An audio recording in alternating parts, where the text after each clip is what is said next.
यानंतर एक महत्त्वाची मोठी बातमी बघूया। माजी आमदार विलास लांडेंनी त्यांचे निकटवर्तीय अजित गव्हाणे यांना शरद पवारांच्या राष्ट्रवादीत पाठवलं, पण 24 तास उलटायच्या आतच विलास लांडे स्वतः उपमुख्यमंत्री अजित पवारांच्या बैठकीसाठी हजर झाले।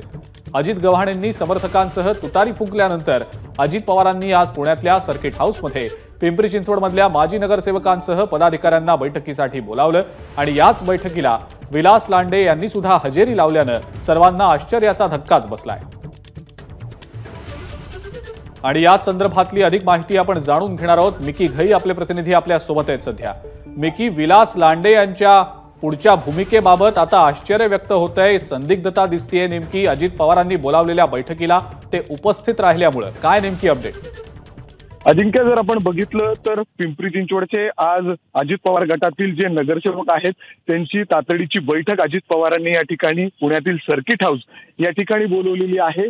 जवळपास 12 ते 13 जे नगरसेवक आहेत ते या बैठकीला आता उपस्थित आहेत।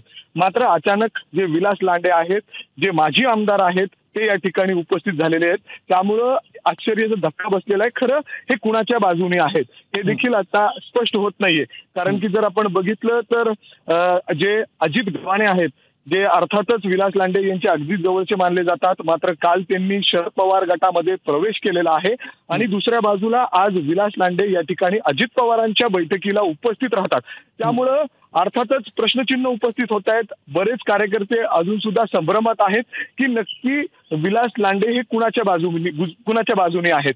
अर्थात ते माजी आमदार आहेत, त्यांची एक वेगळी ताकद पिंपरी चिंचवडमध्ये आहे। मात्र आता या बैठकीला उपस्थित झाल्यानंतर काही माध्यमांनी त्यांच्याशी बोलायचा प्रयत्न केला, मात्र ते थेट बैठकीच्या दिशेने पळून गेले।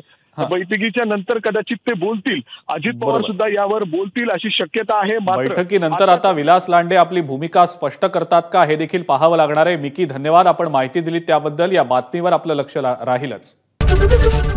एबीपी माझा, उघडा डोळे बघा नीट।